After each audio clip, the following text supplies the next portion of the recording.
Amados irmãos, nós poderíamos pensar em uma coisa bem interessante.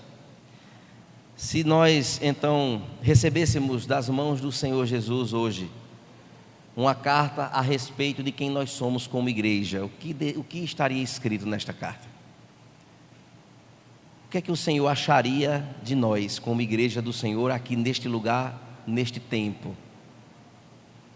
O que esta carta conteria de pontos positivos e pontos negativos ou de advertências quanto àquilo que nós somos, filhos recebidos por Ele, salvos pelo sangue do Filho dele na cruz, com a incumbência de conduzir na caminhada cristã uma vida pautada nas Escrituras, em que reconhecemos o seu sacrifício como suficiente em nos salvar, e comprometidos assim seríamos por viver para a sua glória, como de fato o Senhor Jesus, Ele olharia para a nossa igreja hoje e colocaria em um documento e nos entregaria.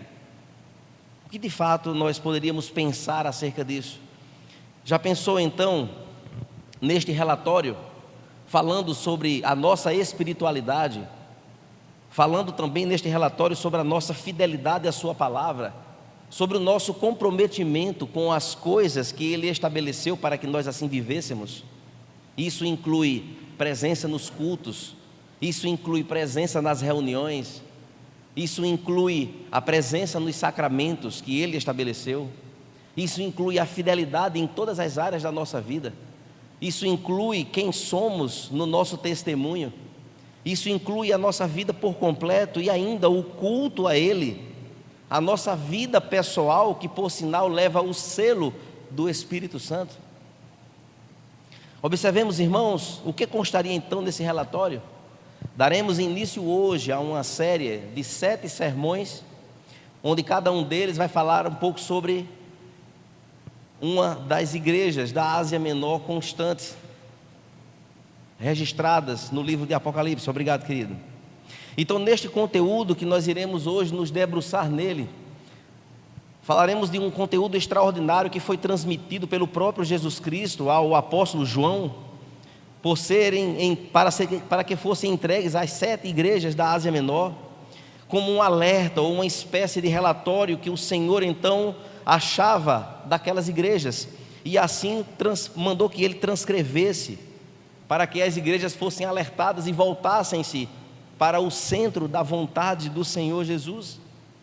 Este conteúdo, irmãos, está registrado, como já falei, no livro de Apocalipse, um livro doxológico, conclusivo, um livro que foi inscrito como fechamento do cânon sagrado, onde está estabelecido no livro em que nós andamos com ele nas nossas mãos, apontando então para os últimos acontecimentos e que tem peculiaridades importantes a serem consideradas, e estudá-lo, sem nenhuma dúvida, deve nos incentivar a 3 coisas importantes.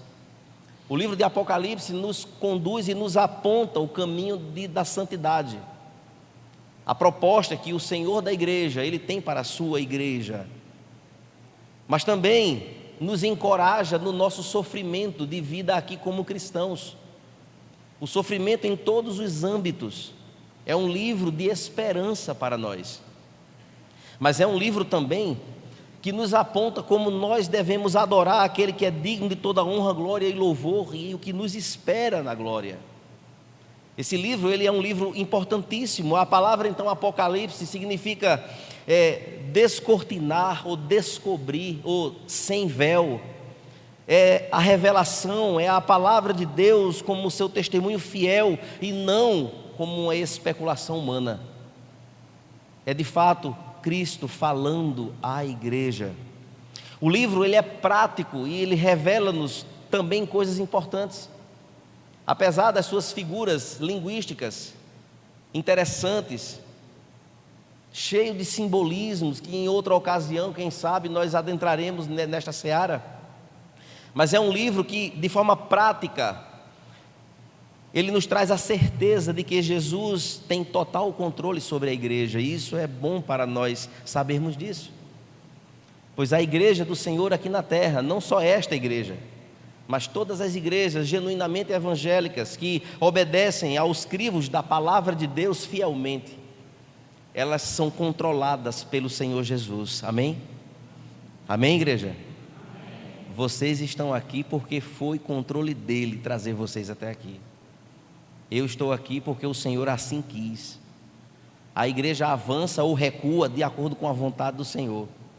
Ele é o maior, Ele é o centro, Ele é quem tem soberano controle sobre todas as coisas. As séries de pregações que nós temos aqui não é meramente ideologias humanas ou pastorais, mas são direcionamentos que o próprio Senhor Ele estabelece de acordo com a sua própria vontade. Mas o livro também nos diz que Jesus ele tem total controle sobre a nossa história, ou sobre a história da igreja. O livro de Apocalipse diz também que a perseguição do mundo e do diabo, elas não irão destruir a igreja. A igreja ela é vitoriosa, ela chegará ao fim. Ela será tomada pelo poder soberano do Senhor Jesus, quando o céu se abrir e aos olhos de todos contemplarão o resgate da sua igreja. A noiva do Cordeiro será assim tomada. O livro de Apocalipse também nos direciona de que os inimigos que perseguem a igreja, eles serão vencidos. E aqui incluem-se pessoas que às vezes introduzidas dentro das igrejas, trabalham contrária à igreja do Senhor Jesus. E a luta não é contra carne ou pessoas, mas é contra principados e potestades. Essas pessoas usadas, sistemas, partidos políticos, organizações que se levantam contra a igreja, serão todos derrotados. O livro de Apocalipse nos traz isso com muita veemência, pois o poder encontra-se nas mãos do Todo-Poderoso. Amém? Isso nos conforta, isso nos alegra, nos enche de esperança. Mas também o livro de Apocalipse diz que os inimigos de Cristo terão que enfrentar o juízo de Deus, ao mesmo tempo em que a igreja desfrutará das bem-aventuranças eternas que nos aguarda na glória. Este livro nos aponta um alerta a um inimigo potencialmente, quem sabe, o mais perigoso, o idealizador de todas as coisas contra a igreja, que tem lançado suas âncoras no nosso território, por assim dizer. Tem ancorado as suas embarcações nos nossos portos. Este inimigo, ele tem se levantado, pois as nossas cidades, elas estão cercadas, a nossa liberdade, ela está ameaçada, a nossa segurança, de fato, está em perigo. Montam-se um exército contra nós, contra a sua igreja. E o alerta dessas cartas traz de forma muito clara alguns pontos importantes em que precisamos ser vigilantes a isso. Pois este exército que se levanta, o exército maligno, travou uma amarga batalha e guerra para escravizar as almas, as quais nós estamos incluídos. E meus irmãos, uma guerra de valores, uma guerra espiritual de valores se estabeleceu, onde então atualizar a Bíblia foi uma das notícias mais interessantes dos últimos dias, uma proposta de atualização das Sagradas Escrituras, onde também a relativização quanto aos sacramentos e às ordenanças de Deus são relativizadas, são desconsideradas ou desvalorizadas. Encontramos ainda uma realidade em que, numa dura batalha do campo da moralidade, onde o prazer da sexualidade fora dos limites do casamento campeiam as vidas, e tudo isso envolve a igreja do Senhor também. São as âncoras que o inimigo tem jogado em nosso território. E essas cartas são alertas, irmãos. A rebeldia, então, a falta do respeito, a falta do pudor, é o que mais nós encontramos nos nossos tempos. Uma luta de vida e morte em torno da família alastra-se por todos os lugares, onde há uma luta pela desconstrução dos valores da família, estabelecida e criada pelo próprio Deus. Estamos trazendo aqui um campo em que a igreja se encontra, e que esse livro, apesar de ser escrito há muitos anos atrás, ele é atualíssimo para os nossos dias, onde as investidas invisíveis para minar os alicerces da sociedade também se estabelecem. na família, nos governos, na justiça e etc. Ao nosso futuro, irmãos, está uma guerra estabelecida, para que nós possamos então lutar. Toda instituição é um campo de batalha, e o que é que nós estamos fazendo? Será que nós estamos entendendo o nosso papel como igreja do Senhor? E é nesta direção, querido, que eu queria então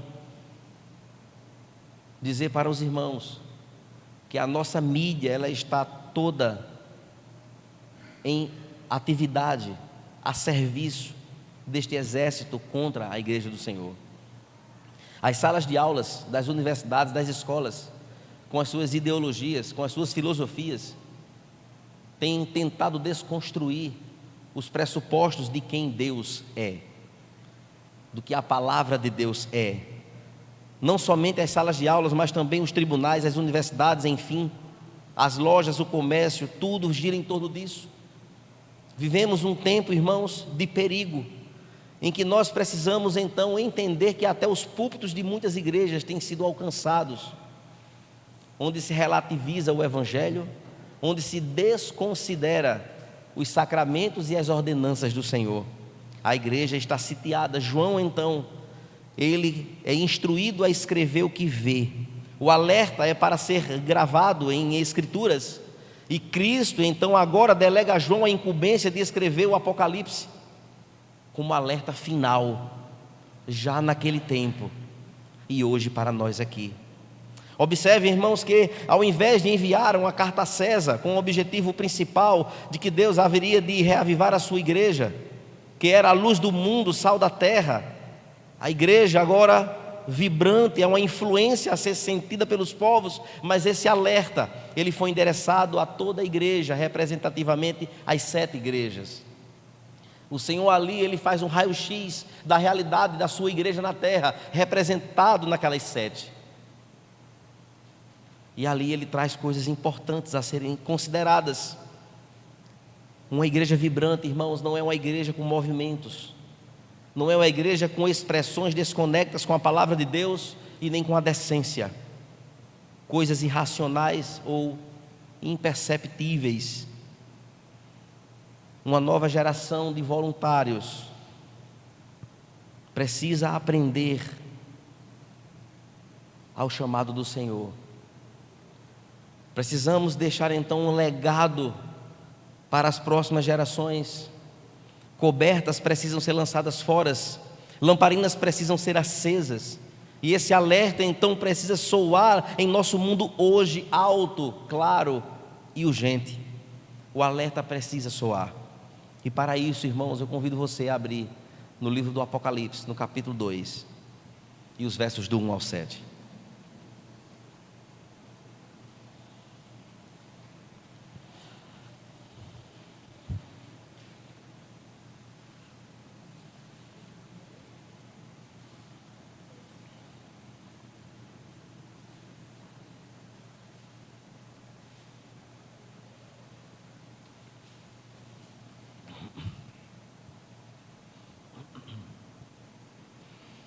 Apocalipse capítulo 2, versos do 1 ao 7. Ao anjo da igreja em Éfeso escreva: estas coisas diz aquele que conserva na mão direita as 7 estrelas e que anda no meio dos 7 candelabros de ouro. Conheço as obras que você realiza, tanto o seu esforço como a sua perseverança. Sei que você não pode suportar os maus e que pôs à prova os que se declaram apóstolos e não são, e descobriu que são mentirosos. Você tem perseverança e suportou provas por causa do meu nome sem esmorecer. Tenho, porém, contra você o seguinte: você abandonou o primeiro amor. Lembre-se, pois, de onde você caiu. Arrependa-se e volte a praticar as primeiras obras. Se você não se arrepender, virei até você e tirarei o seu candelabro do lugar dele. Mas você tem a seu favor o fato de que odeia as obras dos nicolaítas, as quais eu também odeio. Quem tem ouvidos, ouça o que o Espírito diz às igrejas. Ao vencedor darei o direito de se alimentar da árvore da vida, que se encontra no paraíso de Deus. Oremos ao Senhor. Pai querido e santo, que o Teu Santo Espírito, ó Deus, invada este ambiente, Pai. As nossas mentes e corações sejam tomadas pelo Teu poder, para que possamos, ó Deus, aprender com esta palavra aquilo que o Senhor tem a dizer a cada um de nós, como alerta às nossas vidas. Deus amado, nos ilumina a mente, Senhor, para compreender. Que o Senhor, ó Deus, nos abençoe nesta noite. Nos alimenta, Senhor, com a Tua palavra. Assim nós te oramos agradecidos em nome de Jesus. Amém. Meus irmãos, em meados do ano 80, o imperador romano Domiciano começou as perseguições à igreja de forma muito ampla, de forma muito mais forte. E são detalhes tristes e horrendos acerca da perseguição aos cristãos, onde deu início à diáspora, à grande dispersão do povo de Deus em muitos lugares, por todos os continentes e países. De forma muito clara, então, o apóstolo João, ele foi deportado de onde morava. Ele morava na cidade de Éfeso, e ele foi agora aprisionado, foi levado preso para a ilha de Patmos, e ali foi colocado lá, uma ilha presídio no mar Egeu, num domingo, dia do Senhor. E isto tudo aconteceu, e todos os demais apóstolos já haviam morrido, tinham sido já assassinados todos, e agora só restava João. E a ideia de Domiciano era então calar a última voz daquele que estava presente no colégio apostólico, que viveu com Jesus. Em um determinado momento, então, João ouviu uma voz como de trombeta de alguém que estava atrás dele, e esse alguém pôs a mão em seu ombro, e era a voz do Senhor Jesus, não o Cristo morto humilhado, mas o Cristo glorioso, vencedor. E João então cai como morto, e Jesus então lhe dá uma missão. Ele diz no capítulo 1, verso 11: escreva num livro o que você vê e mande para as igrejas. E as igrejas são 7: Éfeso, Esmirna, Pérgamo, Tiatira, Sardes, Filadélfia e Laodiceia.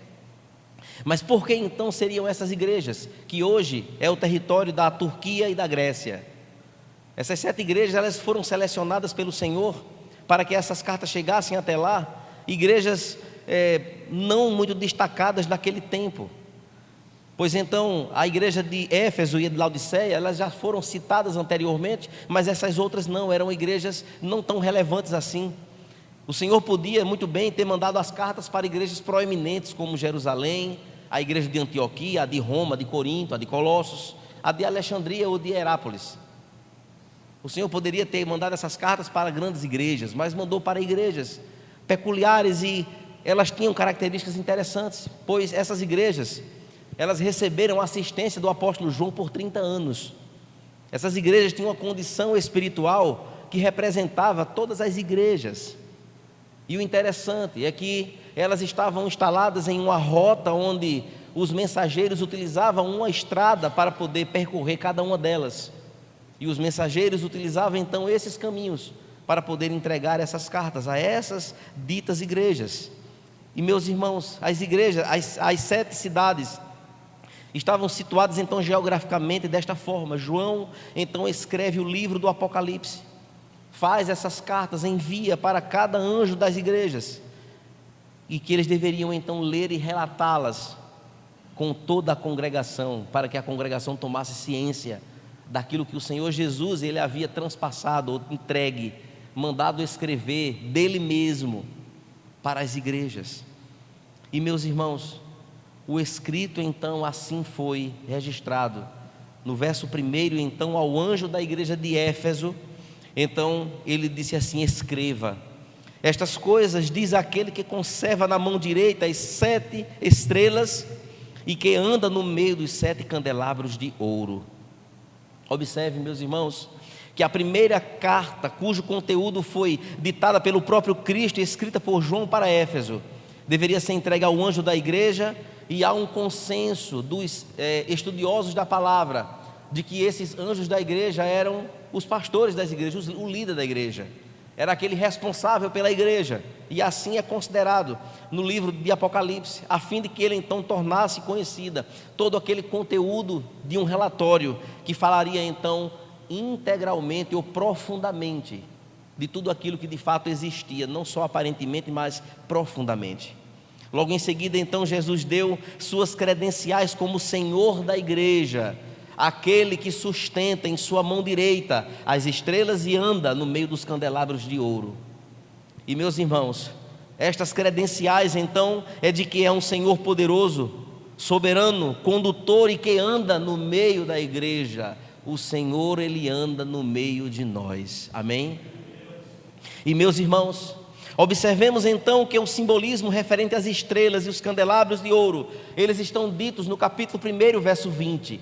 Lá está escrito com mais detalhes e que essas estrelas representam de fato esses líderes e os candelabros representam as 7 igrejas. Aqui há uma introdução da carta a Éfeso.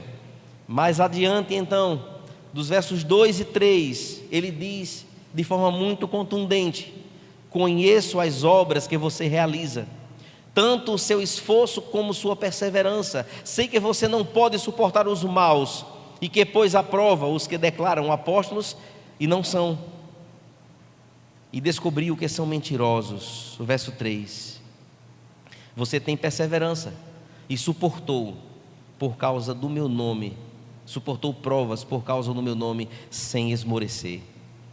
Meus irmãos, o conhecimento do Senhor Jesus quanto à igreja, aqui começa o verso 2. Observe de forma bem interessante que a palavra conheço, ela se apresenta e aparece nas 7 cartas, expressando que Jesus é presente na vida da igreja, que nada passa desapercebido dos seus olhos, embora muitos vivam como se isso não fosse uma realidade nos nossos dias. Se você depois olhar cuidadosamente na sua Bíblia, você vai ver que todas as 7 cartas, o Senhor começa falando: conheço. Eu conheço, porque o Senhor, Ele conhece profundamente a vida da igreja. Ele conhece profundamente aquilo que está escondido. Ele conhece profundamente aquilo que não está aparente para ninguém. Ele sabe profundamente aonde dói e aonde é confortável. Ele sabe de todos os detalhes, ou melhor, nos mínimos detalhes. O Senhor Jesus conhece o aparente e o profundo da igreja, os bastidores que às vezes os pastores nem imaginam que estão acontecendo, mas o Senhor, Ele conhece, Ele tem conhecimento dos corações, Ele sonda e julga a motivação, Ele julga a seriedade com que nós nos aproximamos a Ele, quando nós cultuamos a Ele num ambiente desse ou em outro lugar, mas quando nós nos propomos a cultuá-lo, Ele conhece se existe adoração no louvor que sai da nossa boca. Ele conhece as motivações pelas quais nós fazemos a sua obra. Ele conhece se há de fato valores arraigados naquilo que nós fazemos, ou é apenas mera futilidade ou aparência, ou para prestar contas a alguém. O Senhor, Ele sabe, irmãos, profundamente a seriedade e a espiritualidade que nós cultivamos na nossa casa, ou onde andamos, ou aqui. E isso, queridos, o Senhor então, Jesus, Ele começou a listar coisas louváveis daquela igreja, da igreja de Éfeso. Ele começa então trazendo tudo aquilo de bom que a igreja apresentava, que a igreja vivia, tudo aquilo que os olhos do Senhor contemplavam como importantes e relevantes. E não há como neste momento da leitura da palavra não começarmos a fazer reflexões quanto a nós como igreja do Senhor. A igreja de Éfeso, ela tinha obras maravilhosas que realizava. A igreja de Éfeso, ela se esforçava e era perseverante. Observe que são coisas lindas, maravilhosas. Ela não suportava os maus com a letra U. Esses maus com a letra U é um mal intencional, é alguém que era ruim, que causava prejuízo à igreja. A igreja não tolerava esse tipo de gente. É diferente do mal com L, que era um mal que é classificado como advérbio de modo, que significa incorretamente, ou uma falha, ou um equívoco. Há uma diferença. O texto diz que a igreja não tolerava os maus, as pessoas de má índole, que não estava para ajudar a igreja, mas para prejudicar a igreja, quem sabe até plantando discórdia entre a igreja, ou com olhos altivos, coisas que o Senhor aborrece e abomina. Observe ainda que a igreja, ela se pôs à prova. Aliás, ela pôs à prova os seus líderes, aqueles que se julgavam serem apóstolos e não eram. Então era uma igreja que tinha critério, ela era uma igreja criteriosa na escolha e na atribuição e em eleger ou dar crédito àqueles que se julgavam líderes daquela igreja. Era uma igreja exigente, que tinha todo um cuidado litúrgico, todo um cuidado a quem ia delegar funções. Observe ainda, irmãos, que era uma igreja perseverante que suportou provas por conta do nome do Senhor Jesus. Que coisa maravilhosa! Em outras palavras, de forma muito resumida, era uma igreja boa de doutrina, era uma igreja zelosa com a sua liturgia, que tinha cuidado com o que se cantava, que tinha cuidado com quem pregava, que tinha cuidado com o que se fazia, estava tudo dentro das Escrituras, se não tinha heresia. Era uma igreja ortodoxa, que cuidava muito do conhecimento da palavra de Deus, era uma igreja profunda de conhecimento.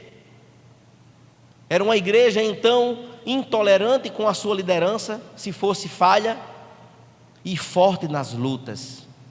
Encontramos o nascimento da igreja de Éfeso, em Atos 19, quando debaixo de forte perseguição, encontramos uma igreja nascendo, onde houve um grande avivamento espiritual, em uma cultura de feitiçaria, de bruxos, de encantamentos. Havia uma escola em Éfeso, para treinar e formar bruxos. A história conta isso, não bíblica, mas a história paralela, ela conta os detalhes dessa escola. Havia de fato este segmento tenebroso naquele lugar, mas o apóstolo Paulo, chegando naquele lugar, ele prega o evangelho de Jesus Cristo, o evangelho salvador, e centenas de pessoas se convertem. Centenas de pessoas agora vão fazer parte agora da igreja de Cristo naquele lugar, e isso causou um alvoroço muito grande. E este alvoroço inteiro, então, criou-se duras perseguições, mas a igreja, ela foi adiante, ela foi vitoriosa. E aí, meus irmãos, quando olhamos para os versos 4 e 5, nós vemos agora as duras observações de Jesus. E agora, as coisas começam a ficar numa peneira muito fina. Quando no verso 4, ele diz assim: tenho porém contra você o seguinte, 2 pontos. Você abandonou o primeiro amor. Lembre-se, pois, de onde você caiu. Arrependa-se e volte à prática das primeiras obras. Se você não se arrepender, virei até você e tirarei o seu candelabro do lugar dele. Amados irmãos, ouvir elogios é maravilhoso.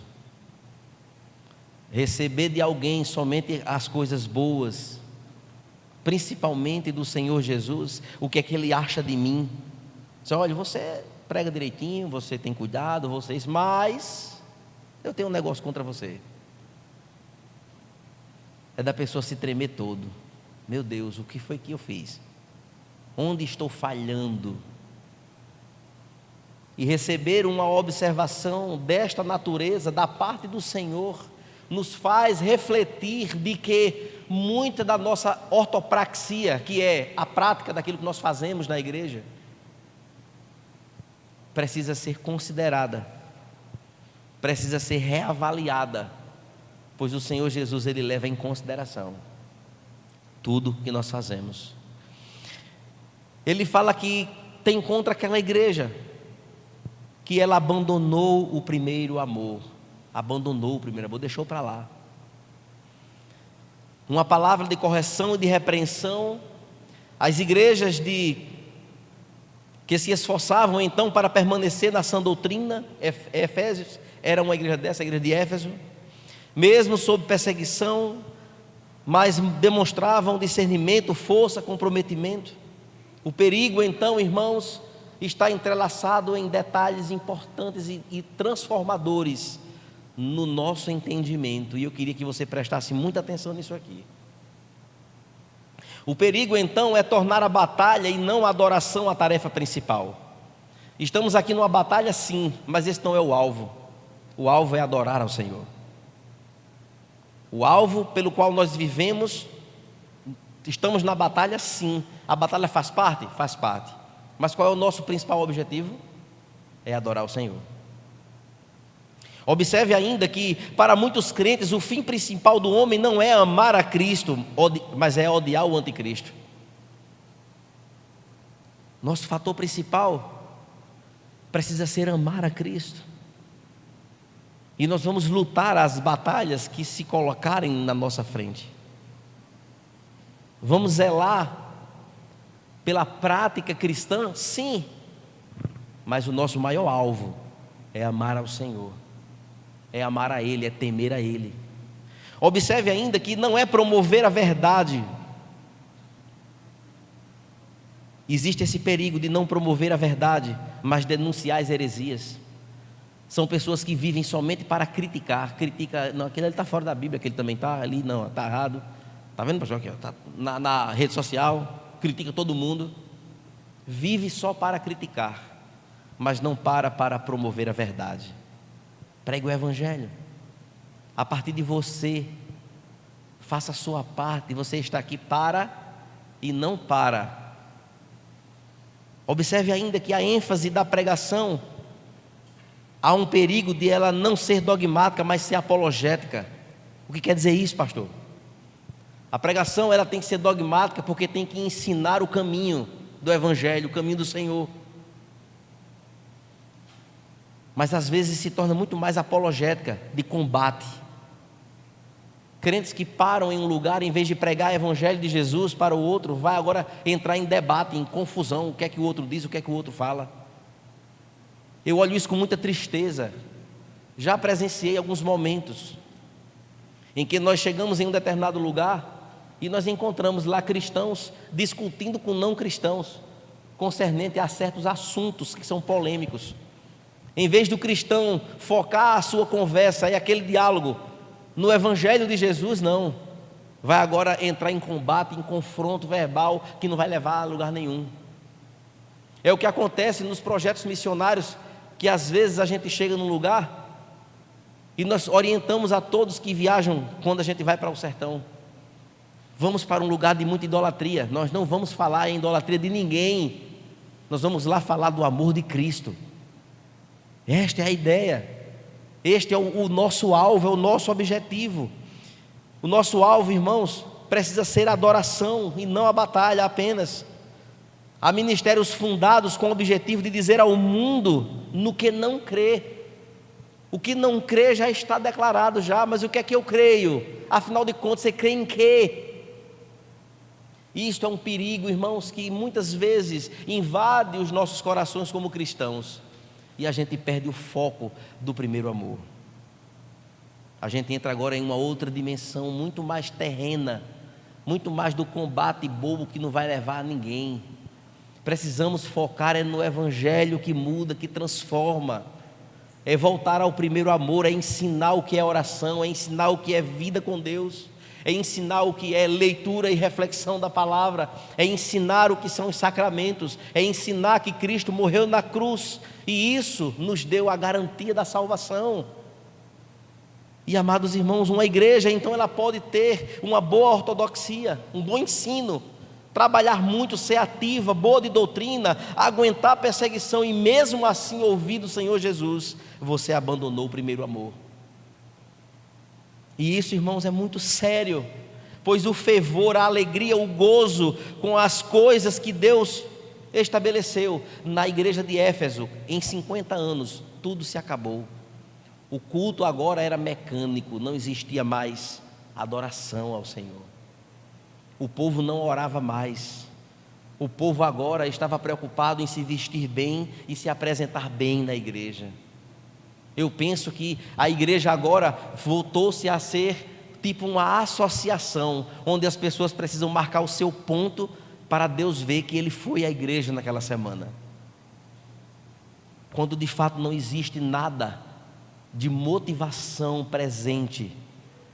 Quando nós nos convertemos, naquele dia que você sabe qual é o dia, você estava ansioso para ir para a igreja. Você estava ansioso para conhecer as Escrituras Sagradas.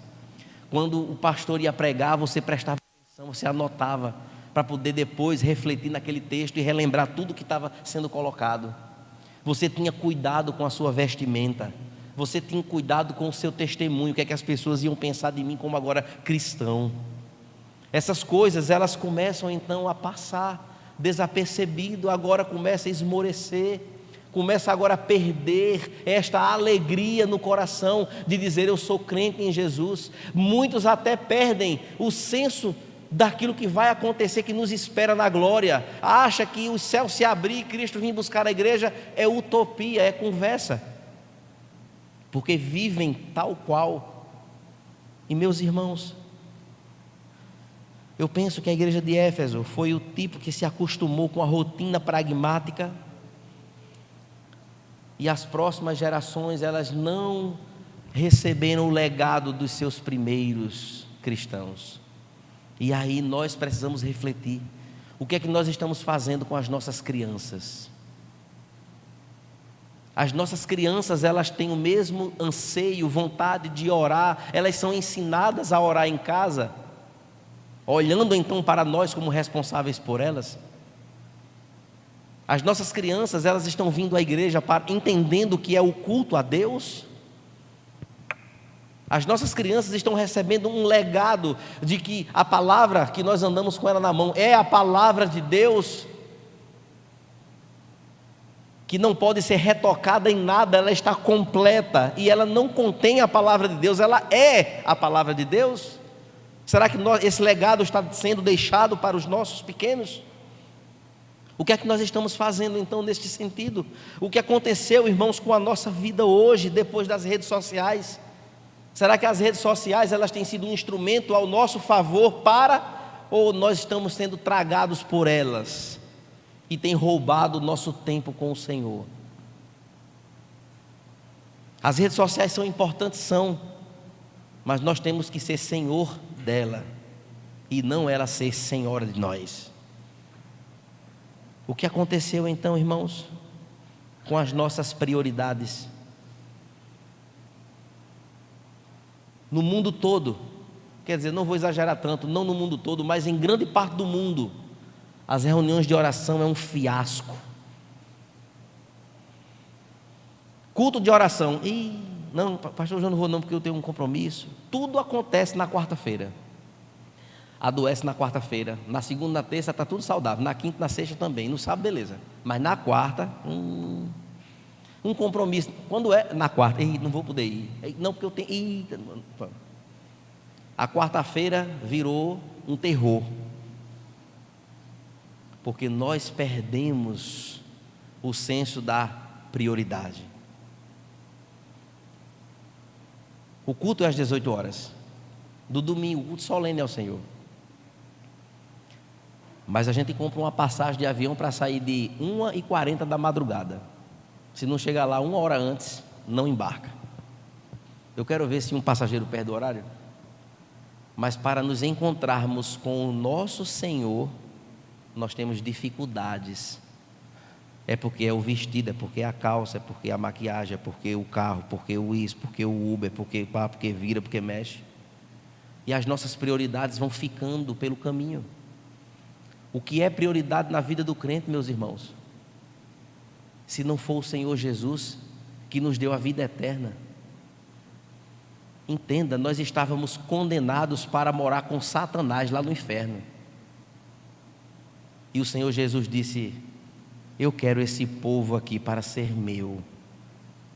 Vocês não vão mais para o inferno, vocês vão agora desfrutar das bem-aventuranças eternas que eu preparei para vocês. É esse tipo de alerta que a carta de Éfeso traz para mim e para você. Como está o nosso primeiro amor? Como é que está a chama que deveria arder no nosso coração, que prioriza as coisas do Senhor, que olha para Ele, não olha para quem está por perto, olha para Ele, que está disposto a se desgastar fisicamente, no esforço mesmo, na dedicação, porque é para Ele. A nossa vida, irmãos, ficou secularizada, e a gente acha que tudo é normal, que isso é besteira. Pastor, tudo que o senhor está dizendo aí, isso é do meu tempo, da minha vovó, que os pastores eram rígidos. Não, é porque o primeiro amor ficou pelo caminho, está morrendo. E o Senhor Jesus disse para Éfeso: eu tenho isso contra vocês, eu tenho isso, vocês falharam nisso aqui. E isso, irmãos, é uma consequência natural deste mundo, onde perdemos o fervor da oração. O secularismo faz isso com a gente. Perdemos então o fervor da oração, o zelo das boas obras, a busca pela fé crescente, pelo amor, conforme está na carta de 2 Pedro. Antes cresçam, vocês, meus filhos, cresçam na graça e no conhecimento. E a gente não para o que é a graça, o que é crescer na graça, Senhor. Ninguém pergunta o que é isso, ninguém vai investigar o que é que o Senhor quis dizer, o que é crescer na graça e crescer no conhecimento do Senhor Jesus. A gente tem essas frases, essas duas palavras, parece que são dormentes nos seus sentidos. Mas crescer na graça, irmãos, a graça é o favor imerecido. Eu preciso crescer no entendimento de quem eu sou agora, nesta caminhada. Quem é que eu sou agora? O que é que o Senhor requer de mim como cristão? O que foi que Ele fez por mim?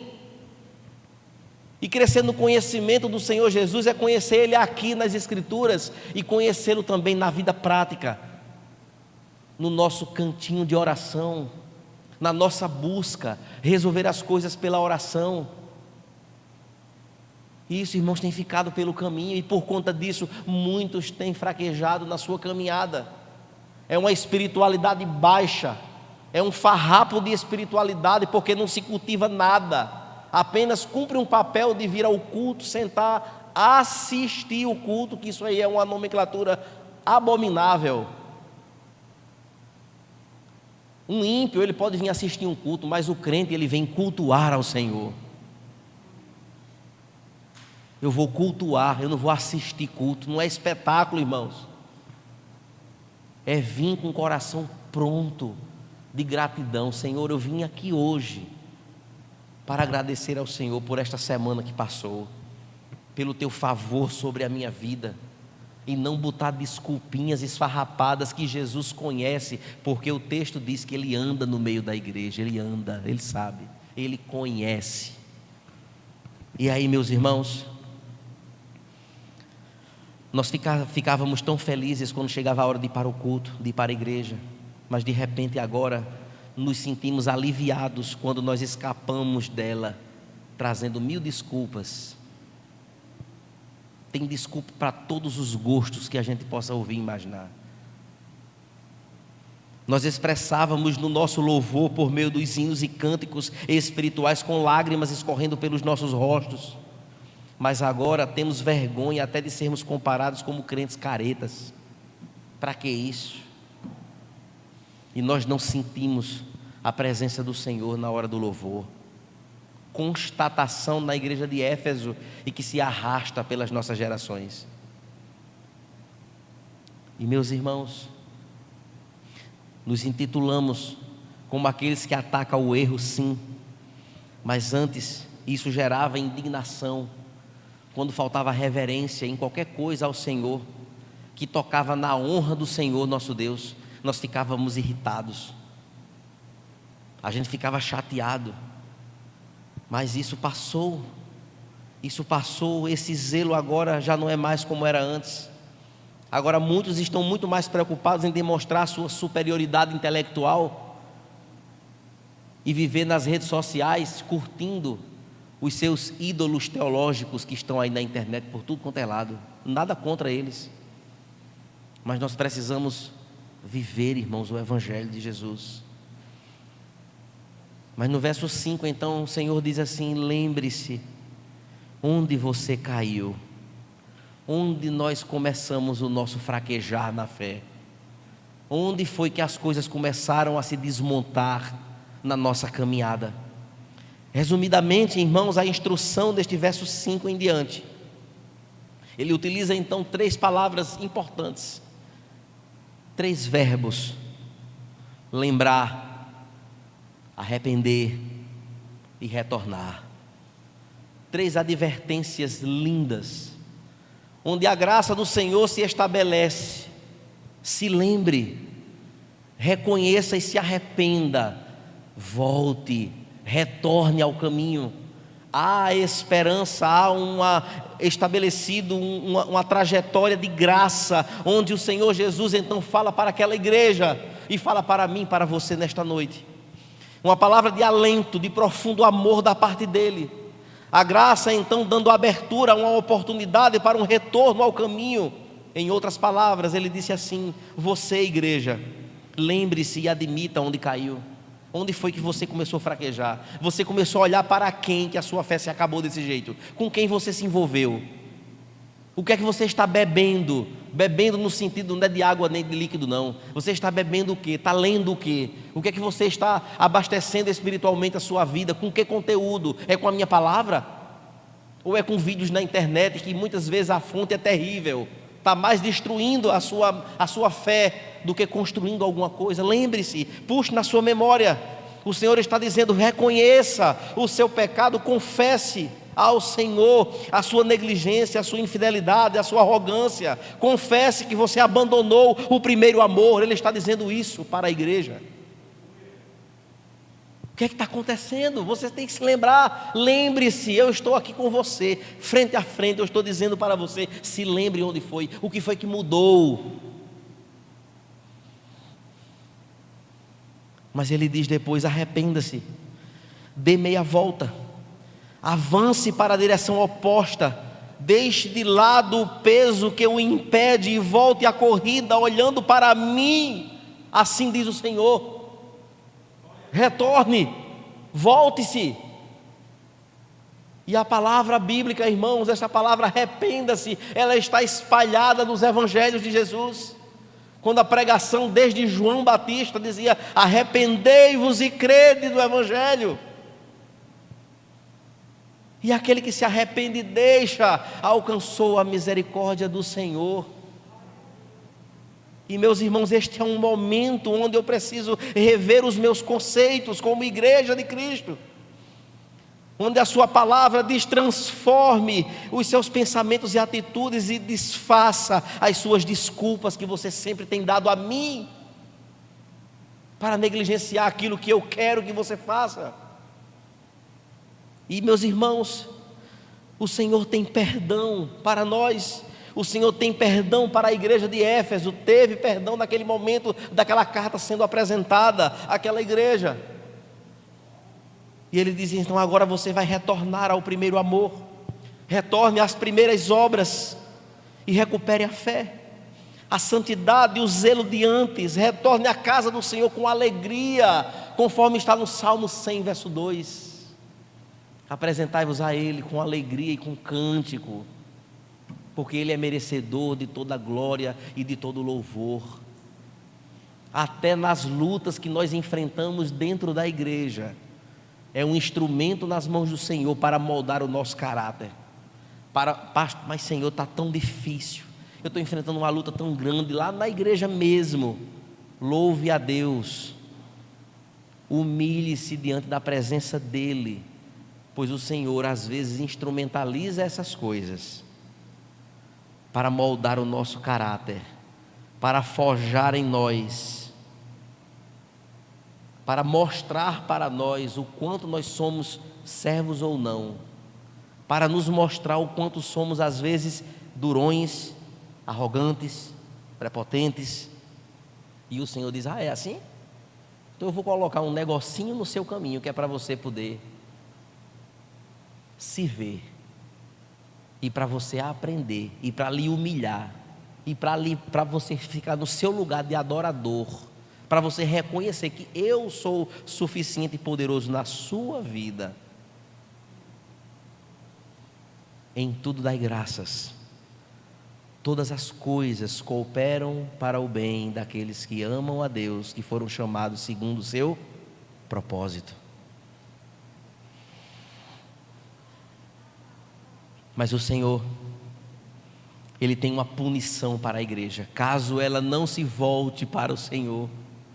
Há sempre uma punição, pois Ele diz: se você não se arrepender, eu vou tirar o candelabro do lugar dele.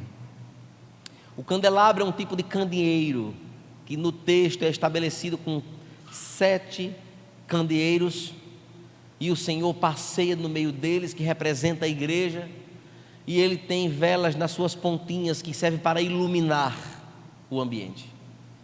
É um instrumento, é um tipo de candeeiro, que clareia muito. E o Senhor disse: se você não se arrepender, eu vou tirar o candeeiro do lugar dele. O candeeiro é feito para brilhar, e se não brilha, não é útil, é desnecessário. A igreja não tem luz própria, ela reflete a luz de Cristo, que está no meio dela, que anda no meio dela. É a presença dele que se representa neste candeeiro. E meus irmãos, uma igreja sem a presença de Jesus, como seria? Uma igreja fria, apática, que não cresce. Uma igreja sem vida. Uma igreja onde as pregações e as ministrações, elas apenas não passam de um mero cumprimento de um dever. Onde o louvor dessa igreja não é para o Senhor, mas para cada um daqueles que assim fazem. Uma igreja sem Cristo é uma igreja que não produz discípulos. Uma igreja que não tem a presença de Cristo é uma igreja que não discipula ninguém, que não tem batismo nessa igreja, que se desconsidera os sacramentos estabelecidos pelo Senhor. É uma igreja infrutífera, é uma igreja para si mesma, é uma igreja que não reconhece a palavra ou que minimiza-a.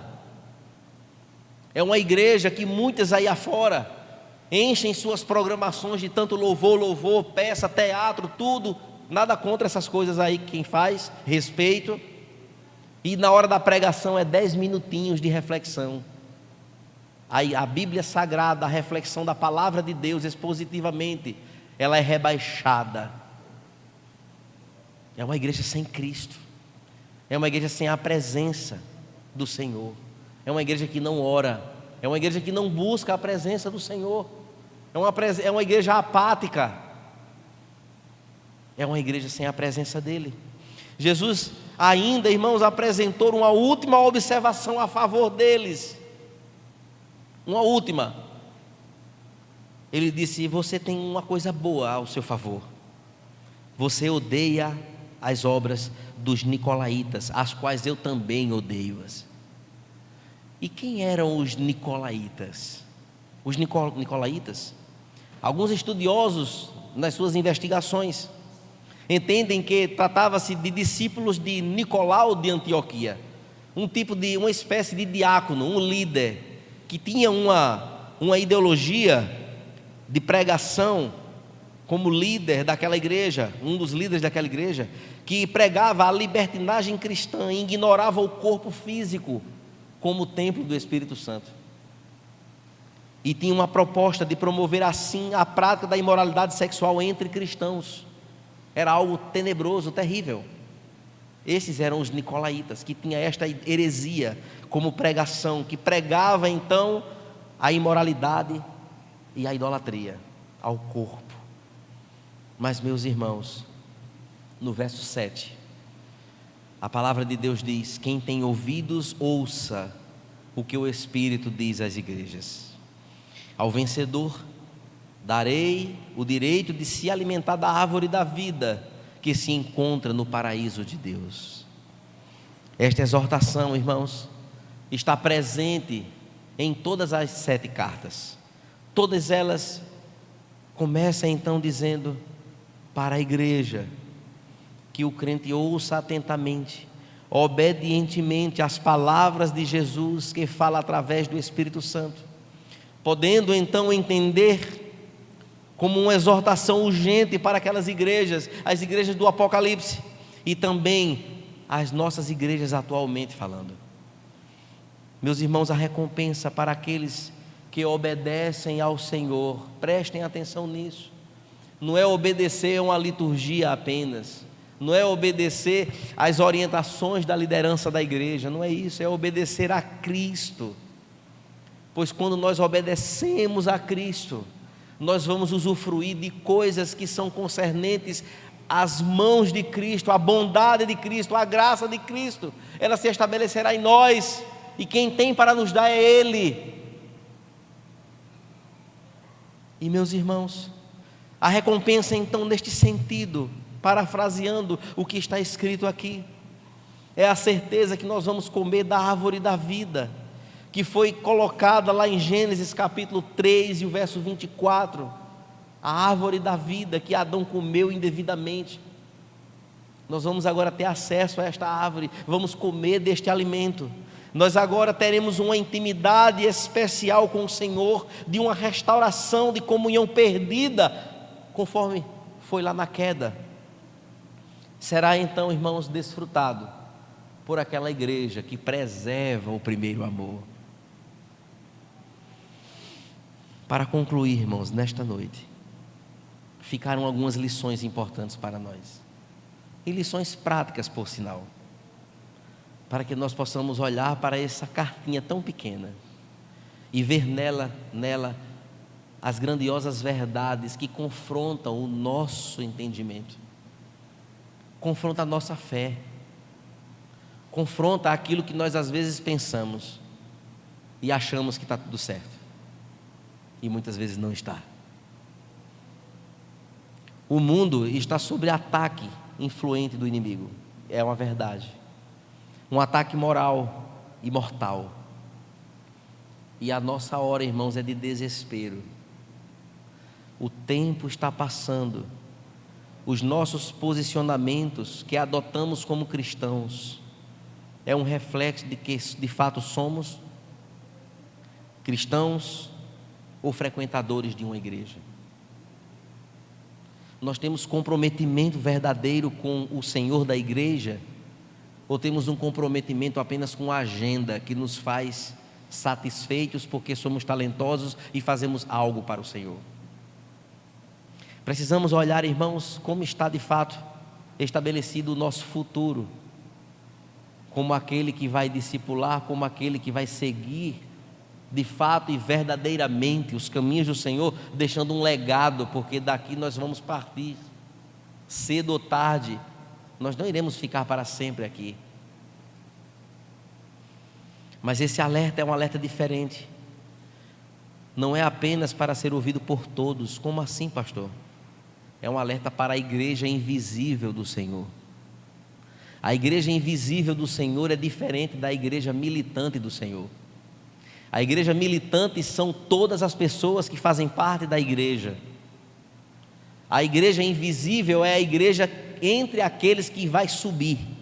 Eu espero que todos nós aqui façamos parte da igreja invisível e não apenas da igreja militante. Porque quando o Senhor vir buscar a sua igreja, Ele vai levar a igreja invisível. Como Ele anda no meio da igreja e conhece, Ele vai recolher os seus, que verdadeiramente não abandonaram as primeiras obras, o primeiro amor, que levaram a vida legítima de comunhão com Ele, e que cumpriram todo o dever estabelecido por Ele. Então esta carta que foi lida em Éfeso, e hoje é lida por nós aqui, ela está sendo escutada hoje aqui à noite por todos que aqui estamos, mas quantos irão ouvir? Porque escutar é uma coisa, ouvir é outra. Escutar nós escutamos, ouvir é diferente. É uma mensagem que vai adentrar nos meus ouvidos e vai, antes de sair, entra para o coração e vai me levar a refletir: Senhor, como seria uma carta sobre mim? Como seria um relatório seu acerca da minha vida? É preciso, irmãos, compreendermos que é uma chamada urgente aos crentes sonolentos de todos os lugares do mundo, para que nós nos levantemos, que nos preparemos para esta guerra espiritual, que nós vivemos incluídos nela, e muitos estão omissos e já desarmados, porque agora o mundo já invadiu, já tomou conta, e nós não mais nos estranhamos com as coisas erradas que o mundo nos oferece ou nos que tenta envolver. Observe, queridos, que nós estamos falando de um Senhor da igreja que é um Senhor soberano. Um grande escritor chamado A.W. Pink. Se você nunca leu nada sobre esse cidadão, leia, seus livros são maravilhosos. Uma teologia saudável da teologia reformada, maravilhoso, fininho sobre a soberania de Deus. Ele fala que a soberania divina significa que Deus é realmente o único Deus. Ele está no trono do universo, dirigindo todas as coisas segundo o conselho da sua vontade. E é este Deus que hoje está nos alertando, como igreja do Senhor, a voltarmos às primeiras obras, ao início de como foi a nossa caminhada. Observe que esse alerta não é apenas para um momento apenas, mas é um retorno a uma prática que precisa ser cultivada a cada dia, irmãos, até o dia que nós partirmos daqui. Esse é o Deus soberano que nos alerta, e obedecer a esse alerta soberano é obedecer a Deus. O Apocalipse é também o testemunho de Cristo, o Deus que fala, Cristo vivo falando à igreja. A palavra de Deus, o testemunho de Cristo, esse alerta não é opcional, não é negociável, é um alerta de vida para mim, para você.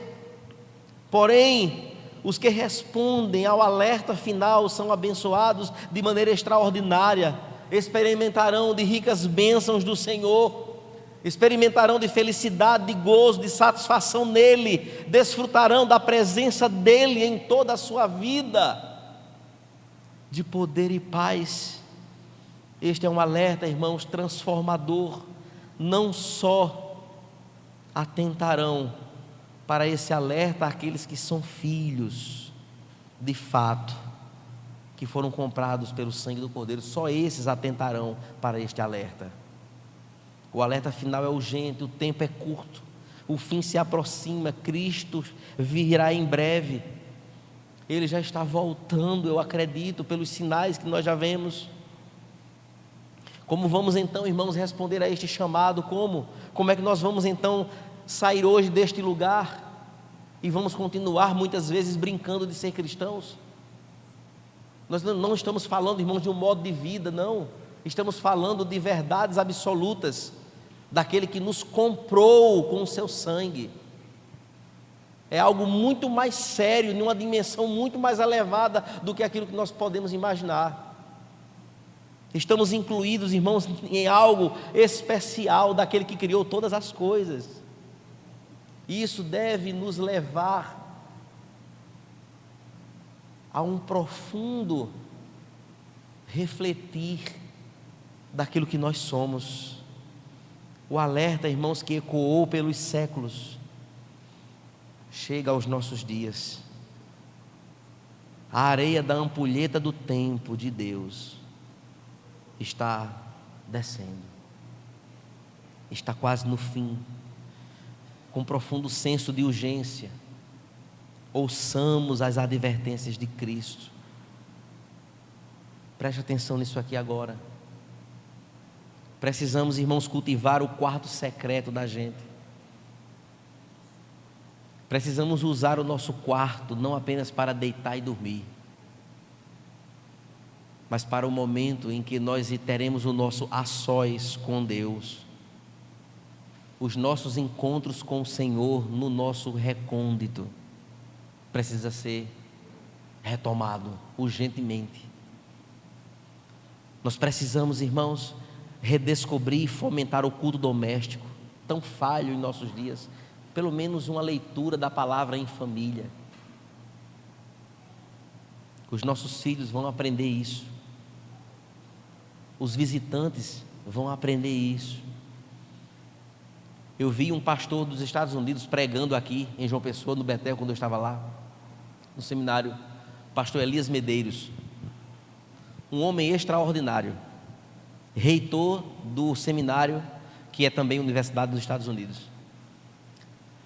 E ele diz que na casa dele, após o almoço, quando todos almoçam, vão para a sala para fazer ali uma leitura bíblica e uma reflexão. E quando às vezes tinham visitas, que os filhos convidavam pessoas para passar o dia lá, gente não crente, as filhas perguntavam: papai, nós vamos fazer a reflexão depois do almoço? E ele dizia: sim, com certeza. Quem vier para a minha casa tem que se adequar àquilo, aos costumes da casa. E aí ele sentava na sala, o povo sem entender muito bem, e agora ele vai, pega as escrituras, abre, lê uma porção do texto e faz uma reflexão. E isso, irmãos, ganhou muitas vidas para o Senhor, num simples gesto doméstico. E nós somos tendenciosos, sabe ao quê?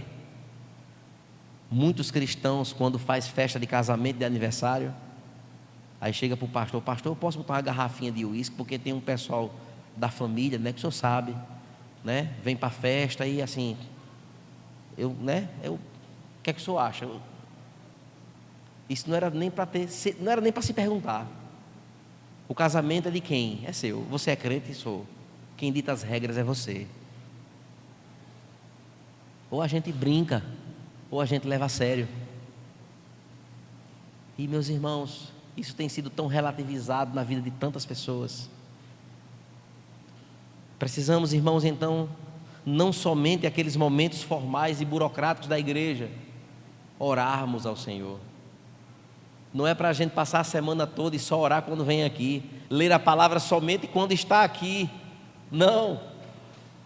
A igreja toda sabe que nós vamos agora trilhar em uma série de pregações que está em Apocalipse capítulo 2 e 3. Todo domingo vai ter uma carta que nós vamos abordar. Então você já sabe qual vai ser a pregação de domingo que vem, e do outro, e do outro, e do outro, até a última. Encorajo você, leia as cartas. Leia as cartas.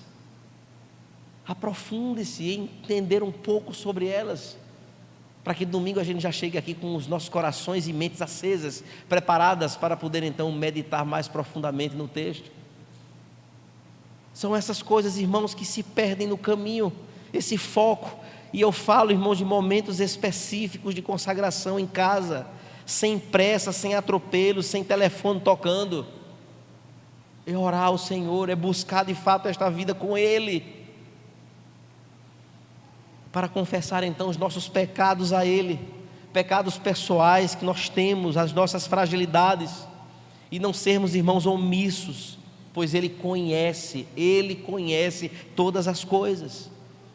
Precisamos, irmãos, retomar esta vida de oração, de piedade, para consagrar o nosso país, para pedir empoderamento na obra da evangelização, para que você seja usado por Deus e diga as palavras certas na hora de falar de Jesus para alguém.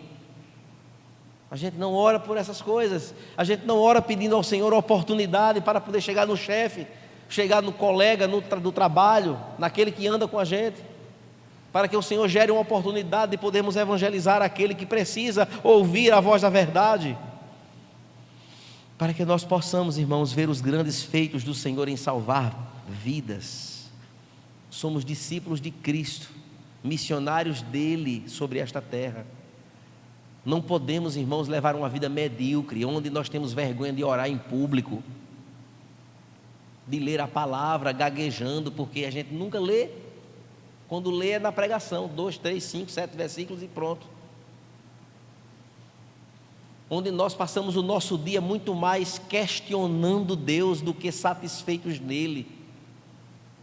Ora, se formos honestos, a gente talvez encha um caderno inteiro daquilo que Deus fez de bom na nossa vida, mas a gente só quer olhar para, porque Deus não me deu isso, Deus não me deu aquilo. A pergunta é: como é que está o primeiro amor no coração? tem sido cultivado ou tem sido deixado de lado e aguardando o que acontecer? A palavra de Deus, ela diz para a igreja de Éfeso: quem tem ouvidos para ouvir, ouça o que o Espírito diz às igrejas. Vamos ficar de pé e vamos orar ao Senhor.